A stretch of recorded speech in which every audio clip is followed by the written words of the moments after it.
Тысячи індывідуальных прадпрымальнікаў сыходзяць з бізнесу. Паводле Белстату на 1 жніўня сёлета ў Беларусі працавалі на 6 тысячаў дробных бізнесоўцаў менш, чымся за год да гэтага.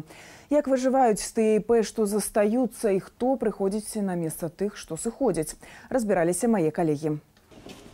30 тысяч індывідуальных прадпрымальнікаў, больш за 10% ад агульнай колькасці, сышлі з бізнесу з пачатку 2015 года, калі згодна з указам Александра Лукашэнкі нумар 222 для дробных гандляроў ввялі новыя правілы гандлю, змусілі афармляць дарагі беларускі сертыфікат якасці на кожную адзінку прададзенага імі тавару. За апошнія 12 месяцаў страты ў шэрагах ІП склалі чарговыя 6 тысяч чалавек. В рынок заходишь, да, там все дешевле. Намного дешевле. А здесь очень дорого. Всю жизнь у нас был рынок, очень было удобно. А сейчас, простите, за парой трусов женских нужно ехать неизвестно куда. Вообще неправильно. Люди лишились рабочих мест. Не дают развиваться малому бизнесу. И это у нас уже давно.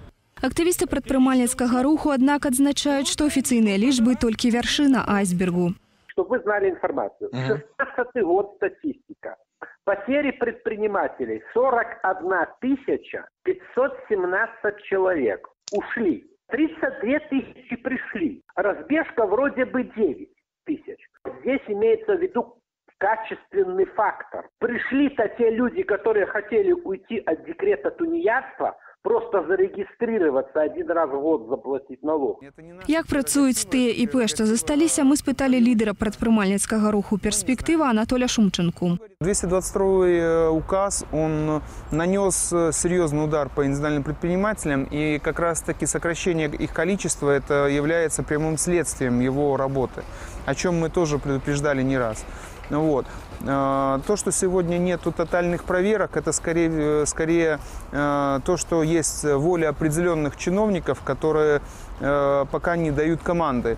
Нішу, якую пакідаюць індывідуальныя прадпрымальнікі, актыўна займаюць гандлёвыя сеткі. Паводле даследавання кампаніі «Масмі», калі ў 2013 годзе на рынках Беларусі закупляліся 3/4 беларускіх гараджанаў, то сёлета гэта ўсяго 56%. То бок па-ранейшаму абсалютная большасць, але на траціну менш, чымся 4 гады таму. Як паведамілі нам у Рэспубліканскай канфедэрацыі прадпрымальніцтва, акурат напярэдадні ўвядзення указу нумар 222 шэраг буйных гандлёвых сетак, у прыватнасці «Карона», задумвалі экспансію ў сегмент недарагой вопраткі, асабліва ў рэгіёнах. Пазней уладальнік «Кароны» Павел Тапузідас сцвярджаў журналісту нашай Нівы, што гэта ён пераканаў Лукашэнку прыбраць з ягонай дарогі ІП.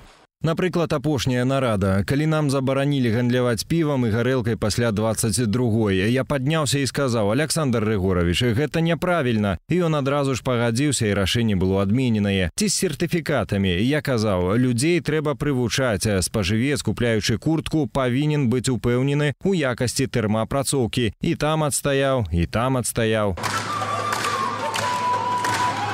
Яшчэ адна нечаканая група, што выйграла ад сыходу беларускіх ІП, гандляры з сярэдняй Азіі, якія сёлета вядуць актыўную экспансію на беларускі рынак. Гандлёвая інспекцыя Дзяржынску, якая правярала такую узбецкую краму ў прысутнасці журналістаў парталу mlyn.by, канстатавала, што 5-я частка выручкі гэтай крамы была без чэкаў, то бок сыходзіла ў цень. Беларускія ІП, аднак, сцвярджаюць, што іхных азіяцкіх канкурэнтаў правяраюць значна радзей, чымся айчынных. У всех только один вопрос на сегодняшний день.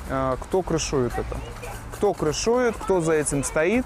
Потому что мы не видели, не слышали ни одного магазина, который бы конфисковали. Спажыўцы ад змяншэння канкурэнцыі атрымалі чаканы рост коштаў. Летась вопратка ў Беларусі падаражэла амаль на 5%, а ў Польшчы, напрыклад, настолькі ж патаннела. Станіслаў Івашкевіч, Юлія Лабанова, Белсат.